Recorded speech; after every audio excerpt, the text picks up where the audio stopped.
மூத்த பத்திரிகையாளர் வெங்கடேஷ் சார் நம்ம இணைஞ்சிருக்காரு. வணக்கம் சார். வணக்கம் சார். ஒரு ஷாக்கிங்கான ஒரு நியூஸ் ஒன்று வந்திருக்குது. கிட்டத்தட்ட மின்சாரத்துறையில் வந்து பார்த்தீங்கன்னா பல ஹார்ட் டிஸ்க்குகள் வந்து காணும்னு சொல்கிறாங்க. இந்த ஹார்ட் டிஸ்கில் வந்து ரொம்ப சென்சிட்டிவான ஹார்ட் டிஸ்க்.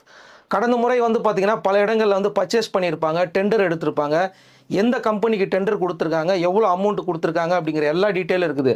ஆனால் ஒரே நேரத்தில் எல்லா ஹார்ட் டிஸ்க்கும் எப்படி சார் காணாமல் போச்சு, எதனால் காணாமல் போச்சு, அப்போ அந்த ஹார்ட் டிஸ்கில் என்ன இருக்குது, கடந்த முறை எந்தெந்த நிறுவனங்களுக்கு கொடுத்துருக்காங்க அப்படிங்கிறது தெரிஞ்சிருக்கணும்ல. இதில் வந்து பார்த்தீங்கன்னா இப்போ குறிப்பாக வந்து போலீஸ் வந்து ஒருத்தர் தலைமறைவாக இருக்கிறாருன்னு சொல்கிறாங்க, சிசிடிவியும் ஒர்க் ஆகலைன்றாங்க. இதுக்கு பின்னாடி என்ன சார் நடக்குது? ஏன் இவ்வளோ விஷயங்கள் வந்து பார்த்தீங்கன்னா மறைப்பதற்காகத்தான் பொய்யான செய்திகள் பரப்பப்படுகிறதுன்னு ஒரு சொல்லிக்கிட்டு இருந்தார் ஒருத்தர். அது நடந்துடுச்சோ?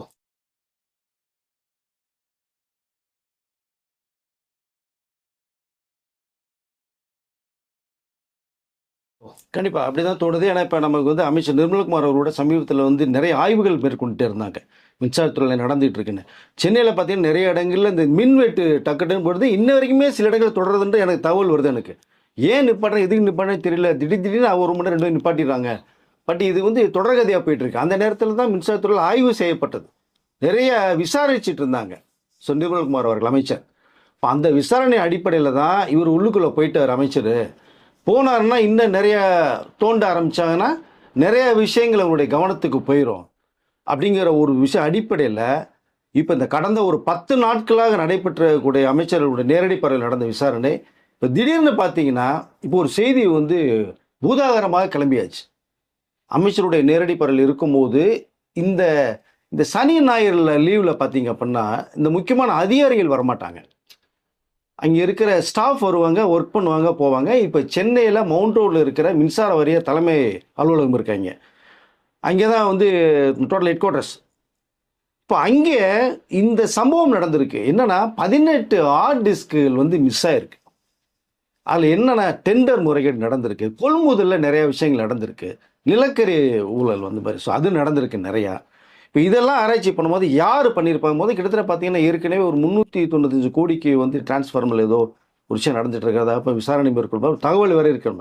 இப்போ இவ்வளோ விஷயங்கள் அடிப்படையில் இந்த மின்சாரத்துறையில் இவ்வளோ சம்பவம் நடந்திருக்கும் போது மிகப்பெரிய கேள்விக்குறியாக இருக்குது. 5 வருடமாக சிசிடிவி ஃபஸ்ட்டு வேலை செய்யலை. இப்போ லஞ்ச ஒழிப்புத்துறையில் வந்து இது 2 நாள் வந்து நடந்திருக்கு. 16-17 தேதி நடந்திருக்கு. 20ஆம் தேதி தான் இது விஷயங்கள் தெரிய வருது. மற்ற ஸ்டாஃப் வந்து உட்காந்து பார்க்கும்போது தான் சார் நிறைய சிஸ்டம் வந்து எரேஸ் ஆகிருக்கு, காணோம். அதிகாரிகள்லாம் உடனடியாக கூப்பிட்டு வச்சு எல்லாம் பேசும்போது தான் இல்லை ஹார்ட் டிஸ்கே மிஸ் ஆயிருக்கு, 18 ஹார்ட் டிஸ்க் இல்லை. அப்போ இவர் வழி இல்லை, லஞ்ச ஒழிப்புத்துறை நம்ம கம்ப்ளைண்ட் கொடுத்துருவோன்னு 20ஆம் தேதி அன்னைக்கு அந்த உயர்மட்ட அதிகாரிகள்லாம் சேர்ந்து பண்ணும்போது தான் அவர் இடத்துல போகும்போது தான் சிசிடிவி கேட்குறாங்க. அதற்கு பிறகு பார்க்கும்போது சிசிடிவி 5 வருஷமாகவே வேலை செய்யலை, பழுதடைஞ்சிருச்சு. கேட்டால் நிறைய செலவாகிறதுனால வைக்கலைங்கிற ஒரு தகவல் வருது. அது எப்படி முக்கியமான துறையில் முக்கியமானதை வச்சே தீரணும். அப்போதான் யார் உள்ளே வர்றா, யார் பேசுகிற, என்ன நடக்குது, எந்த நம்பர், அது 3ஆம் நம்பர் வெளில வர்றாங்க, உள்ளே போகிற விஷயம் நமக்கு தெரிய வரும். இப்போ அந்த சிஸ்டம் இல்லாதனால அது யாருங்களே தெரியல. இப்போ 18 ஆர்டிஸ்டில் எப்படி மாயமாச்சு. இந்த சிஸ்டம்னுடைய அட்மினிஸ்ட்ரேட்டிவ் வந்து இப்போ தலைமறை வைக்காங்க. அது இன்னைக்குள்ளே நாங்கள் அவர் அரெஸ்ட் பண்ணிடுற தகவல் நமக்கு வருது. இப்போ காவல்துறை சீரியஸாக ஸ்டெப் எடுத்துட்டாங்க. அமைச்சர் நிர்மல்குமார் விசாரணை மாரி நிறைய போய்கிட்டு இருக்கத விசாரணை அடிப்படையில் நான் இன்னும் நிறைய தகவல் இருக்குன்னு உங்கள்கிட்ட நான் எக்ஸ்பிளைன் பண்ணுறேன் அப்படின்னு. இப்போ மின்சாரத்துறையில் மிகப்பெரிய ஊழல் நடந்திருக்கு. ஏன்னா இப்போ அடுத்த மாதம் பட்ஜெட் தாக்கல் பண்ணும்போது நிறைய விஷயங்களை வந்து முதலமைச்சர் மக்கள் கவனத்தை கொண்டு வர போகிறாங்க. அதனால தான் நாளைக்கு கிட்டத்தட்ட எல்லா டிஸ்ட்ரிக்ட் அமைச்சர்களும் கூப்பிட்டு டிஸ்கஷன் பண்ண போகிறாங்க. இப்போ அந்த அடிப்படையில் இப்போ முதல் விஷயமா இப்போ வந்திருக்கு. மிகப்பெரிய விஷயம் ஒரு ஊழல் நடந்திருக்கதா ஒரு தகவல்.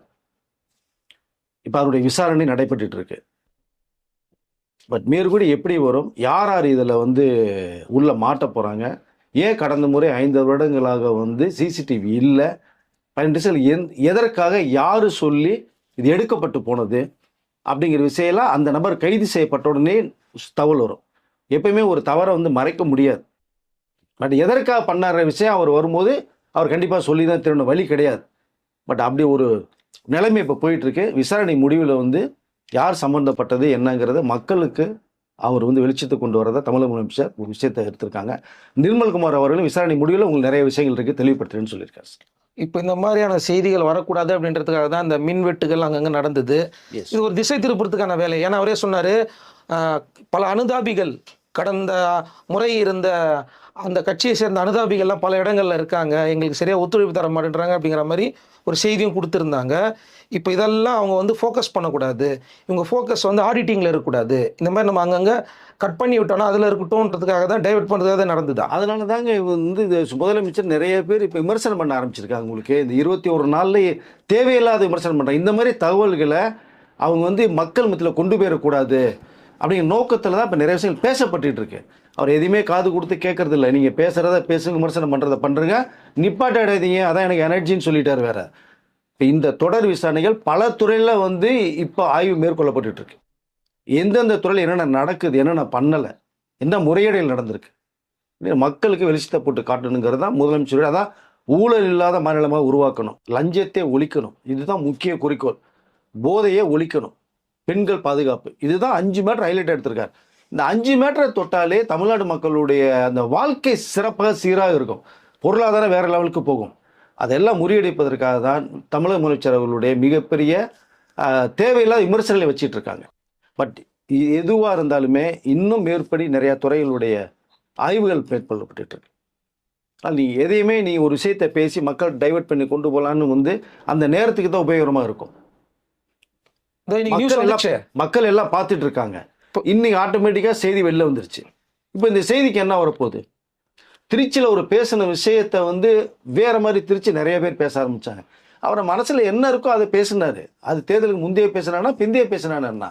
தமிழக முதலமைச்சராக பேசுகிறேன்னா அவர் சாதாரண சேவகன் தானே சொல்கிறாரு. நம்ம முதலமைச்சர் இல்லைன்றார், அவரே முதல் சேவகன்றார். பட் அதனால் இது சிறப்பாக செயல்பட்டுக்கிட்டு இருக்கு, சிறப்பான வழியில் போய்கிட்டு இருக்கு. அதனால் இன்னும் மேற்கொண்டு அரசு துறையில் என்னென்ன முறைகள் நடந்திருக்கோ அது எல்லாத்தையுமே அமைச்சர் நேரடி பார்வையில் வந்து நீங்கள் ஆய்வு மேற்கொள்ளப்படுங்க, மக்களுக்கு நம்ம சொல்லணும் அப்படிங்கிற விஷயத்தை தெளிவு பண்ணியிருக்காரு சார். ஓகே சார், இந்த மாதிரியான செய்திகளை வரவிடாமல் இருப்பதற்காக தான் சில பேரை வைத்து வந்து பார்த்தீங்கன்னா பேச வைக்கிறாங்க அப்படிங்கிற மாதிரி செய்தி பல சொல்லிட்டு இருந்தாங்க. டைவர்ட் பண்ணுறதுக்கான வழி தானே அது. அதனால தான் வந்து பார்த்தீங்கன்னா இங்கே சரியில்லை, அது சரியில்லை, இது நொட்டை, அது நொட்டை அப்படின்னு சொல்லியே வந்து பார்த்தீங்கன்னா என்ன ஊழல் நடந்தது, என்ன முறைகேடு நடந்தது, இந்த நியூஸ் வெளிவராமல் தடுப்பதற்காகவே பேச வைக்கிறாங்கன்றத நிறைய பேர் சொல்லிட்டு இருந்தாங்க. இப்போ அது டிவி நியூஸ்லேயே வெளியே வந்துருச்சு. நீங்கள் நிறைய விஷயத்தை மூடி மறைக்க முடியாதுங்க. எது பேசினாலுமே அந்த குறிப்பிட்ட நேரத்துக்கு தான் இருக்கும். இது பெரிய விஷயம் உங்களுக்கு. இது எப்பவுமே முன்னுமே பண்ண முடியாது. இப்போ இந்த ஹார்ட் டிஸ்க் 18 ஹார்ட் டிஸ்க் எடுத்துகிட்டு போயிட்டாங்கல்ல, இது தெரியாமல் போமா உங்களுக்கு? எல்லா ஊழியர்களும் அப்படி இருக்க மாட்டாங்க, ஒரு சில ஊழியர்கள் மட்டும்தான் அப்படி இருக்காங்க. அதுதான் ஏற்கனவே நிறைய சொல்லியிருக்கேன். அரசு ஊழியர்கள் எந்த அரசு மாற்றம் செய்து வந்தாலுமே அவர்களுக்கு உங்கள் முழு ஒத்துழைப்பை தரணுங்கிறத நம்ம பேசியிருக்கோம். இப்போ மற்ற ஊழியர்கள் சொல்லிட்டாங்க, ஒரு ஊழியர் எடுத்துகிட்டு போயிட்டாங்க, வேற ஒரு ஊழியர் வந்துட்டு இதை வந்து சொல்லிட்டாங்களே அதிகாரிகள்கிட்ட, சார் 18 ஹார்ட் டிஸ்கை காணோம், உடனே விசாரணை சொல்லுங்க. உயிரிழப்பு பூரா வந்துட்டாங்கல்ல இல்லையா? 18 ஹார்ட் டிஸ்க் மிஸ் ஆச்சு, 20ஆம் தேதி என்னைக்கு பண்ணி இப்போ லஞ்ச ஒழிப்பு துறைக்கு போயிடுச்சு. இப்போ அமைச்சருக்கு நேரடி பார்வை. 20ஆம் தேதின்றீங்க? 20ஆம் தேதி நடந்தது. 20ஆம் தேதி ஆய்வு கொள்ளப்பட்டிருக்காங்க. அப்படியா? 20ஆம் தேதி அப்போ நம்ம அவங்க ஆட்சி தான் நடந்துட்டு இருந்தது. இப்போ சார் மே 20 சார். அப்படியா? சரி சரி சரி. ஸோ அதனால் இந்த மே 16, 17ஆம் தேதி நடந்த இப்போ வந்து ஜூன் இன்னைக்கு 4, மே 16, 17 நடந்த விஷயத்தை மே 20ஆம் தேதி 3 நாட்களாக அவர்களுக்குள்ளே ஒரு விசாரணை நடைபெற்று இருக்கு. எப்படி போச்சு, ஏன் போச்சு, யார் எடுத்துட்டு போனான்னு. இது தெரியாத பட்சத்தில் வரும்போது ஒரு வழியே இல்லாமல் தான் லஞ்ச ஒழிப்புத்துறைக்கு அவங்க போராளிக்க போகிறாங்க.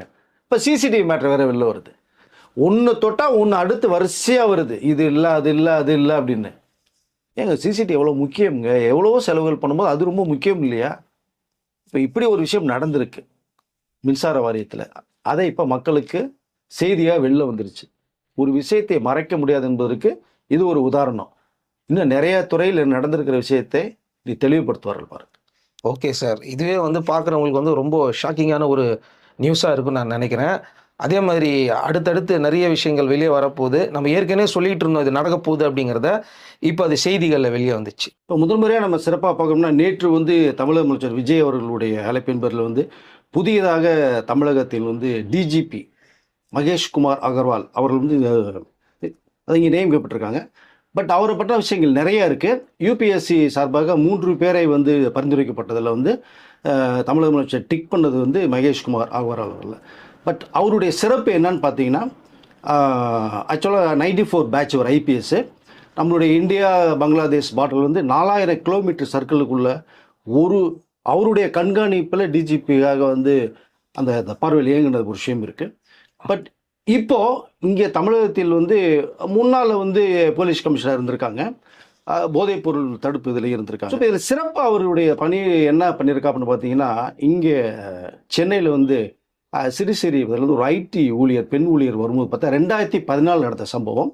ஒரு 3 பேர் சேர்ந்து அவர்கிட்ட நிறைய திருடிட்டு போய் ஏடிஎம் கார்டெலாம் திருடிட்டு போய் அவர் மர்டர் பண்ணிட்டு எஸ்கேப் ஆயிட்டாங்க. அந்த கேஸ் இவர்கிட்ட தான் ஒப்படைக்கப்படுது. அப்போ இவர் வந்து நிறைய புலனாய்வு பண்ணி பார்க்கும்போது அந்த ஏடிஎம் கார்டை வச்சு அவங்க வந்து ஏடிஎம் மிஷின்லேருந்து பணம் ஸ்வைப் பண்ணி எடுக்கும் போது தான் அது எங்கேருந்து எடுக்கப்பட்டது, எந்த மிஷின்ங்கிற அளவுக்கு இவருடைய புலனாய்வில் வரும்போது தான் சிசிடிவி மூலம் வச்சு நிறைய விசாரணையே தனி ஸ்டைலில் போயிருக்கு. அப்போ எங்கே இடத்துல வெஸ்ட் பெங்காலில் வந்து எடுக்கப்பட்டது வந்து அங்கேருந்து அரெஸ்ட் பண்ணி கூப்பிட்டு வந்த அந்த ஒரு சம்பவம் இருக்குது. அது மிகப்பெரிய வந்து பேசப்பட்டது. இதற்கப்புறம் பார்த்தீங்க அப்படின்னா சேலத்திலேருந்து நம்ம அது சென்னை வரக்கூடிய ஒரு ரயிலில் வந்து ரிசர்வ் பேங்க் உள்ள அந்த பணம் கிட்டத்தட்ட 5 கோடிக்கு மேற்பட்ட பணம் அதை வந்து ட்ரெயினில் மேற்கூறியவே ஓட்டை போட்டு எடுத்துகிட்டு போன ஒரு சம்பவம் மிகப்பெரிய அளவில் பேசப்படுது. எப்படி இது முடியும் அப்படின்னு அந்த கேஸும் இவர் தான் டீல் பண்ணி அவர் அரெஸ்ட் பண்ண சம்பவம் இருக்குது. நிறைய எடுத்துகிட்டு போகலாம். போதை கலாச்சாரத்துக்கு எதிரானவர், முக்கியமாக ஒரு நேர்மையான போலீஸ் அதிகாரி அப்படின்னு தான் சொல்ல முடியும். கிட்டத்தட்ட காவல்துறைக்கே ஒரு தலைவர்னு சொல்லலாம். எப்படி தமிழ்நாட்டில் வந்து தமிழக முதலமைச்சர் இருக்காங்களோ 8 கோடி மக்களுக்கும் தமிழர் சொல்ல எடுத்து கொண்டு போகிற மாதிரி காவல்துறைக்கு இந்த சட்டம் ஒழுங்கு லா அண்ட் ஆர்டர் அப்படிங்கும்போது டிஜிபி தான் ஒரு தலைவராக பார்க்கப்படுறார். முதல்ல பார்த்தோம்னா அந்த போலீஸ் டிபார்ட்மெண்ட் பார்த்தீங்கன்னா constable, head constable, sub inspector, inspector, அப்புறம் டிஎஸ்பி, எஸ்பி, டிஐஜி, ஏடிஜிபி, அதுக்கு அடுத்து வந்து பார்த்தீங்கன்னா அந்த டிஜிபி உடைய பவர். இவர் தான் எல்லாத்தையும் வழிநடத்தி கொண்டு போகிறவராக ஒரு தலைவராக இருக்கிறாருங்க. இந்த லிஸ்ட்டில் பார்க்கும்போது இவருடைய தமிழக முதலமைச்சர் மக்கள்கிட்ட சொன்னதே பார்த்தா இந்த போதை கலாச்சாரத்தை ஒழிக்க வேண்டும் முக்கியமாக. ஏன்னா இவர் ஏற்கனவே பார்த்தீங்கன்னா சிபிஐயில் ஒர்க் பண்ணியிருக்காங்க, சிபிசிஐடியில் இருந்திருக்காங்க. ரொம்ப அனுபவசாலி, முக்கியமாக நேர்மையான. இந்த போதை கலாச்சாரம் இருக்கக்கூடாது, இந்தியாவில் மட்டும் இல்லை உலகத்தில் இருக்கக்கூடாதுன்னு வந்து இவருடைய பார்வை அப்படி தான். அதனால தான் விஜய் அவர்கள் வந்து இவரை வந்து செலக்ட் பண்ணி டிஜிபியாக பதவி பிரமோஷன் இந்த சந்திப்பு வந்து அந்த நிகழ்ச்சி நடந்தது. இனிமேல் தமிழகத்தில் போதை கலாச்சாரம் மிக சீக்கிரமாக ஒழிக்கப்படும் அப்படிங்கிற ஒரு பார்வை மக்கள் மத்தியில் எழுந்திருக்கு. ரொம்ப ரொம்ப ரொம்ப நம்பிக்கையாக இருக்காங்க இப்போ அப்படின்னு சொல்லிக்கலாம் நம்ம அதை. பட் இனிமேல் இந்த கலாச்சாரம், இந்த பெண்கள், இந்த சிறுமிகள், இந்த பெண்கள் பாலியல் குற்றச்சாட்டு எல்லாமே குறையிறதுக்கான வாய்ப்புகள் முழு மூச்சாக செயல்படும் அப்படிங்கிற மாதிரி அவர் நேற்று பேசின விஷயமும் ஒன்று இருக்குங்க, பதிவு பண்ணியிருக்காங்க. இப்படி ஒரு சிறப்பான ஒரு போலீஸ் அதிகாரியை தமிழக முதலமைச்சர் வந்து நியமிச்சிருக்காருன்னா இது திருச்சியில் அதுதான் சொன்னாங்க. நேர்மையான ஒழுக்கம் உள்ள மனசாட்சி கட்டுப்பட்டு நடக்கிற ஒரு அதிகாரி நாங்கள் நியமிக்கப்படுவோம் அப்படின்னு சொல்லிட்டு இந்த 2 நாளையே வந்து மகேஷ்குமார் அவர்கள் வந்து டிஜிபி நியமிச்சிருக்காங்க. இது தொடரும். இது மாதிரி நிறைய மாற்றங்கள் வரப்போகுது. ஐஏஎஸ் ஆஃபீஸர் நிறைய பேர் சேஞ்ச் பண்ணியிருக்காங்க. குறிப்பாக இப்போ தமிழ்நாட்டில் உள்ள அத்தனை மாவட்டங்களுக்குமே பொறுப்புள்ள அந்தந்த டிஸ்ட்ரிக்ட்டுக்கு அமைச்சரை நியமனம் பண்ணியிருக்காங்க. அந்த அமைச்சரை தான் இனிமேல் வந்து அந்தந்த மாவட்டங்களுக்கு பொறுப்பு. மக்கள்கிட்ட நீங்கள் நேரடி பார்வையில் இருக்கணும், மக்கள் உங்களை வந்து சந்திக்கணும், என்ன தேவையில உடனே வந்து நீ நிவர்த்தி பண்ணணும். அமைச்சர்கிட்ட ஒரு கட்டளை போட்டுக்க வச்சுக்கேன். பட் இந்த மகேஷ்குமார் அவர்களை பற்றி சொன்னதுங்களா, அந்த சம்பவம் சிறுசேரியில் ஒரு சம்பவம் நடந்ததில்லை, அதனுடைய பேஸில் தான் விஜய் அவர்கள் நடித்த திரைப்படம், அட்லி இயக்கத்தில் வந்த படம். அதில் அந்த ஒரு சம்பவத்தை எடுத்து தான் மிகப்பெரிய ஒரு காட்சி ஒன்று அமைக்கப்பட்டிருக்கும். அந்த பாலத்தில் தொங்கி விடுற ஒரு சீன் வரும். பட் இந்த நிஜ சம்பவத்தின் அடிப்படையில் தான் விஜய் அவர்கள் காவல்துறை எதிராக நிறைய படம் இதை நடிச்சிருக்காருங்கிறதுக்கு இது ஒரு சின்ன எக்ஸாம்பிள் இது. பட் அப்படிப்பட்ட ஒரு நேர்மையான அதிகாரி அவர் நியமிச்சிருக்காங்க. இப்போ அடுத்து ஒரு சிறப்பாக பார்க்கணும்னா டாஸ்மாக் நம்ம எடுத்தே ஆகணும். நமக்கு கிட்டத்தட்ட பார்த்தீங்கன்னா 26 பேர் வந்து சஸ்பெண்ட் செய்யப்பட்டிருக்காங்க. குறிப்பாக வந்து இவர்கள் ஏன்னா சொல்லி நீங்கள் சொன்ன டயத்துக்கு மீறுறது, பிளாக்ல விற்கிறது, இந்த நிறையா சம்பவம் நடக்கும்போது சொல்லி பார்த்தாங்க, டக்குன்னு உடனே நடவடிக்கை பண்ண சொல்லி 26 பேர் சஸ்பெண்ட் சம்பவம் இருக்குது நமக்கு தான். ஏன்னா இந்த ஒரு போதைங்கிறது முக்கியமாக ஒழிக்கப்படணுங்கிறது தான் தமிழக அமைச்சருடைய முக்கியமான ஒரு எண்ணம். அதன் அடிப்படையில் தான் நிறையா குறைச்சிட்டு வராங்க. திருச்சியில் பேசும்போது கூட 700 கடை மூடப்பட்ட விஷயத்தை சொன்னாங்க அதை. ஏன்னா இங்கே பிளாக்ல விற்கப்படு 10 மணிக்கு மேலே நிறைய 12 மணி வரைக்குமே கடையை திறந்து அந்த பாரில் விற்கப்படுகிற ஒரு விஷயம் தெரியுது. இதற்கு பிறகு பார்த்தீங்கன்னா இந்த மணமகிழ் மன்றம்ன்ற ஒரு இடத்துல தான் இந்த பாட்டிலுக்கு 20 ரூபா அப்படின்னு விற்கப்பட்ட சம்பவத்தில் அதையும் வந்து இப்போ எதுவுமே இல்லைங்கிற அளவுக்கு முடிச்சுட்டாங்க. ஒரு சம்பவம் ஒரு நபர் மூலமாக நடந்ததுனால இப்போ பாட்டிலுக்கு நீங்கள் பேசுகிறீங்க அப்படின்ற ஒரு சம்பவம் பேசப்பட்டிருக்கோம், அதையும் க்ளோஸ் பண்ணியாச்சு. இப்போ நிறைய நீங்கள் டாஸ்மாக் கடையிலையும் எலைட் பார்லையும் இப்போ கேட்டிங்க அப்படின்னா முன்னெல்லாம் 10 ரூபா 20 ரூபா வந்து எக்ஸ்ட்ரா வாங்கி கொண்டிருந்தவர்கள் அப்போ என்ன சொல்லுவாங்க, நான் 20 தர முடியாதுண்ணா, பாட்டில் கடையை வச்சு நீ பாட்டு போயிட்டே இருன்னு வந்து ரொம்ப கராராக பேசினவர்கள் இருக்காங்க. இல்லைன்னா வந்து இங்கே தராறு பண்ணுறேன்னு சொல்லி நிறைய அவர்கள் மேலேயே அவர் மேலே ஒரு குற்றத்தை சுமத்தின விஷயம் இருந்தது. ஆனால் இன்றைக்கு அப்படி இல்லை. இன்னைக்கு 10 ரூபா வாங்குறதும் இல்லை, 20 ரூபா வாங்குறதும் இல்லை. அப்படியே நீங்கள் கேட்டு வந்து இல்லைன்னு சொன்னீங்கன்னா உடனடியாக மொபைலில் வீடியோ எடுத்து நிறைய பார்வை கொண்டு போன அமைச்சர்கிட்டையும் முதலமைச்சர் கணத்துக்கு கொண்டு போனது ஒரு விஷயம் இருக்குது. அதனால் இப்போ யாருமே 10 ரூபா 20 ரூபா கேட்கலைங்கிற ஒரு தகவல் வருது. இது ரொம்ப சிறப்பாக பார்க்குறேன். இது போக போக போக இன்னும் நிறைய இடங்களில் இது வந்து இந்த 10 ரூபா 20 முற்றிலுமாக ஒழிக்கப்படும் அப்படிங்கிறது இந்த ஒரு சம்பவத்தை நான் சொல்லிக்கலாம் நம்புறேன். இன்னும் மேற்கொண்டு நிறைய கடைகள் வந்து இதை மூட பண்ண வாய்ப்புகள் நிறைய இருக்குது. இப்போவே நிறைய மக்கள் மத்தியில் ஒரு ஆதரவு இருக்குது. அது இன்னும் போக போக நிறைய குறைக்கப்படும். அதற்கு அடுத்து பார்த்தீங்கன்னா முக்கியமாக திருச்செந்தூரில் வந்து அமைச்சர் ரமேஷ் அவர்கள் போயிட்டு வந்த ஒரு சம்பவத்தை நம்ம ஏற்கனவே பேசியிருக்கோம். பட் அங்கே இப்போ பார்த்தீங்கன்னா ஒரு 5 போலீஸ் காவலர்கள் வந்து நியமிக்கிட்டு இருக்காங்க. ஏன்னா பொதுமக்கள் வரணும், நேரடியாக போய் தரிசனம் பண்ணிட்டு வரணும். நீ இந்த லஞ்சம் நீங்கள் அதுக்குன்னு ஒரு டோக்கன் அனுப்போம், 50 ரூபாய்க்கு வருஷம் 100 ரூபாய்க்கு அதில் நீங்கள் போகலாம் வரலாம். பட் இந்த மறைமுகமாக வெளியில் வந்து இந்த அர்ச்சகரே ஒரு தரகராக மாதிரி நீங்கள் முன்னாடி கொண்டு கொண்டு முருகன் முன்னாடி போய் நிப்பாட்டி வைக்கிறேன்னு சொல்லி 5000 10,000 வார சம்பவம் இருக்குது. அதுதான் நடந்த விஷயம். இப்போ இங்கே காவல்துறையுடைய வந்து அவருடைய பார்வையில் இனிமேல் யாரும் இந்த அர்ச்சகர்களோ மற்றவர்களோ இந்த புரோக்கரோட இதில் இருக்காங்க, கூட்டு போய் அர்ச்சகர்கிட்ட கொடுத்து லிங்க் பண்ணுவாங்க, எதுவுமே நடக்கூடன்ற அளவுக்கு இப்போ போட்டு விஷயத்தை வந்து உண்மையிலே பார்க்க வேண்டியது. நிறைய கோயில்களையும் இது கண்டிப்பாக போட்டே ஆகணும். முக்கியமாக அவருடைய ஒரு தொகுதி இருக்குது ஸ்ரீரங்கம் தொகுதியில் தான் அந்த ரங்கநாத சுவாமியை பார்க்கும்போது கூட பார்த்தீங்கன்னா நிறைய அந்த மாதிரி சம்பவம் நடந்துகிட்டு இருக்கு. இது தொடரும்னு சொல்லியிருக்காரு. அது ரொம்ப சிறப்பாக பார்க்கப்படுது. அப்புறம் குறிப்பாக பார்க்க போனோம்னா இப்போ டெல்லிக்கு என்னுடைய தமிழக முதலமைச்சர் அவர்கள் போயிட்டு வந்ததுக்கு பிறகு என்ன பேசுனா எது சொன்னால் 10 நிமிஷத்தில் அப்படிங்கிற மாதிரி விஷயம் நிறைய விஷயங்கள் பேசுறது யாருக்கும் தெரியாது. குறிப்பாக அந்த மீனவருடைய பிரச்சனை பேசினாங்க. இப்போ பார்த்தீங்கன்னா 30 பேரை வந்து விடுதலை பண்ணியிருக்காங்க. இப்போ தமிழக முதலமைச்சர் டெல்லியில் போய் பேசிட்டு வந்ததுக்கு பிறகு நடந்த சம்பவம் இது. இனி இந்த சிறைப்பிடிப்பு ராமேஸ்வரம் மீனவர்களுக்கு மிகப்பெரிய பாதுகாப்பு தரப்படுங்கிற அளவுக்கு இப்போ இவருடைய பார்வை இருக்குது. இனிமேலும் கைது செய்யப்பட்டால் உடனே வந்து ரிலீஸ் ஆகி வரக்கூடிய அந்த ஒரு சந்தர்ப்பத்தை ஏற்படுத்தியிருக்காங்க. ஸோ மீனவர்களுக்கு மிகப்பெரிய ஒரு வரப்பிரசாதமாக இந்த நிகழ்ச்சி அமைஞ்சிருக்குன்னு சொல்லலாம். இதற்கப்புறம் பார்த்தீங்க அப்படின்னா கிட்டத்தட்ட இந்த வீக் எண்டு நெக்ஸ்ட் வீக் வந்து சிங்கப்பெண் அதிரடிப்படை அந்த ஒரு திட்டத்தை வந்து இனாகரேட் பண்ணி செயல்படுத்த போகிறாங்க. அதுக்கு வேண்டிய யூனிஃபார்ம் கொடுத்தாச்சு. நிறைய இந்த பெண் போலீஸார்கள் வந்து செலக்ட் பண்ணியாச்சு. குறிப்பாக 2-3 நாளைக்கு முன்னாடி பார்த்தோம்னா ஒரு தொகுதியிலேருந்து ஒரு பெண் போலீஸ் அதிகாரி சிங்கப்பெண்ணுக்கு நான் போகிறேன்னு சொல்லிட்டு பார்த்தோம்னா அந்த காவல் நிலையத்தில் வந்து அவரை போக விடாமல் தடுக்கப்பட்ட ஒரு சம்பவம் இருக்குது. அது முதலமைச்சருக்கு வந்து கொண்டு போயிருக்க ஒரு தகவல் வருது. அது அதனால் நீங்கள் மகளிர் காவல் நிலையம்ங்கிறது ஒரு டிவிஷன் தனியாக போய்கிட்டு இருக்கு, அது சிறப்பாக செயல்பட்டு இருக்கு. பட் அதை விட ஒரு ஸ்டெப் அதிகமாக இந்த சிங்கப்பெண் அதிரடிப்படை இயங்கும். இந்த ஃபோர்ஸ் வந்து ரொம்ப சீரியஸாக இருக்கும். நீங்கள் புகார் கொடுக்கப்பட்டால் உடனடியாக சார்ஜ் ஷீட் போடப்பட்டு உடனடியாக விசாரணை மேற்கொள்ளப்பட்டு உடனடியாக ஒரு தீர்வு செய்யப்படும் அப்படின்ற அடுத்த லெவலுக்கு தான் இந்த சிங்கப்பெண் போட்டிருக்காங்க. அதை அடுத்த வாரம் இனாகரேட் பண்ணி முதலமைச்சருடைய நேரடி பார்வையில் இனாகரேட் பண்ணுறது மாதிரி ஒரு சம்பவம் போயிட்டுருக்கு. இதற்கப்புறம் இன்னொன்று சிறப்பாக நீங்கள் பார்த்தீங்கன்னா இந்த ஹாஸ்பிட்டல் மேட்டர் நம்ம சொல்லியிருந்தோம். தாம்பரத்தில் வந்து ஒரு ஜிஹெச்சில் போய் பார்க்கும்போது பார்த்தோம்னா அங்கே வந்து தண்ணி வரல, பைப்பு துருப்பிடிச்சு போய் பாத்ரூம் கிளீன் இல்லை, போகிற வர இடங்கள் கிளீன் போது திடீரடியாக தாம்பரத்தினுடைய எம்எல்ஏ சரத் அவர்கள் வந்து போய் நேரடியாக வந்து பேசப்பட்ட ஒரு விஷயம் இருக்குது. அவர் பார்த்த உடனே நிறைய அங்கங்கே ஓடி போய் கூட்டுறது, பாத்ரூம் க்ளீன் பண்ணுறது, பைப் எல்லாம் பண்ணுறது மாதிரி இருக்கும்போது கூப்பிட்டு ஒரு விஷயம் சொல்லிட்டான். நான் வரேன்றதுக்காக தயவுசெய்து பண்ணாதீங்க. பொதுமக்கள் நம்பி இருக்கிறதே நம்மளுடைய அரசு வந்து ஆஸ்பத்திரியை வந்தால் நல்ல ட்ரீட்மெண்ட் போட்டு சிறப்பாக போகணும். நீங்கள் எப்பவுமே இதை செய்யுங்க, நீங்கள் அதுதான் சிறப்பாக இருக்குன்னு அவர்களுக்கு வந்து கூப்பிட்டு நிறைய அட்வைஸ் பண்ணுற விஷயத்தை நம்ம பார்க்க முடியுது. ஏன்னா இங்கே இதற்கு முன்பாகவே பார்த்தீங்கன்னா இங்கே சென்னையில் ஒரு ஜிஹெச்சில் வந்து தனியார் நிறுவனம் ஒரு மீடியா வந்து ஃபோக்கஸ் பண்ணி பண்ண போகும்போது அவர்கள் வந்து அடித்து விரட்டின ஒரு சம்பவம் இருக்குது. அவர்கள் மேலே வந்து நீங்கள் இந்த எடுத்ததை நீங்கள் போட்டிங்கன்னா உங்களே கேஸ் போடப்படுங்கிற அளவுக்குலாம் சொல்லப்பட்ட சம்பவத்தில் அது அப்படியே மறைக்கப்பட்டுச்சு. ஆனால் இப்போ அப்படி இல்லை. மீடியாவுக்குன்னு தனி ஸ்பெஷலே கொடுத்துருக்காங்க. நீங்கள் நேரடியாக போங்க, விசாரணை பண்ணுங்க, நீங்கள் வந்து ஃபோக்கஸ் பண்ணிங்க, வீடியோ எடுத்துங்க, உங்களுக்கு யாரை வேணாலும் நீங்கள் வந்து நீங்கள் மக்கள்கிட்ட வந்து இந்த வீடியோ காட்டிங்கன்ற அளவுக்கு அவங்களுக்கு பெர்மிஷன் கொடுக்கப்பட்ட ஒரு சம்பவத்தை பார்க்குறோம். கடந்த முறை எப்படி இருந்து இந்த முறை எப்படி இருக்குங்கிறதுக்கான சின்ன சின்ன விஷயங்கள் சொல்லணும்னு ஆசைப்பட்டேன். அதனால் சொல்ல வரேன் நான் இதை. ஸோ இப்போ அமைச்சருடைய அவங்களுடைய பார்வையில் என்ன வருதுன்னா, தனியார் ஆஸ்பத்திரி எந்த அளவுக்கு இயங்குதோ அதை விட சிறப்பாக அரசு ஆஸ்பத்திரி இயங்கணும், மக்கள் நம்பி உள்ளே வரணும் அப்படிங்கிற அந்த நோக்கத்தில் தான் இப்போ நிறைய வந்து ஆய்வுகள் நடத்தப்பட்ட விஷயம் இருக்குது. இதுவும் சிறப்பாக பார்க்கப்படுது. இதில் இப்போ இந்த 18 ஹார்ட் டிஸ்க்கு விஷயங்கள் வருது. ஒரு பக்கம் டிஜிபி வந்திருக்கிறாரு, ரொம்ப ஸ்ட்ரைட் ஃபார்வர்டான ஒருத்தர் வந்திருக்காரு. இந்த நேரத்தில் வந்து பார்த்தீங்கன்னா அவர் யாருக்குமே இது பண்ண மாட்டார், அட்ஜஸ்ட் பண்ண மாட்டார்.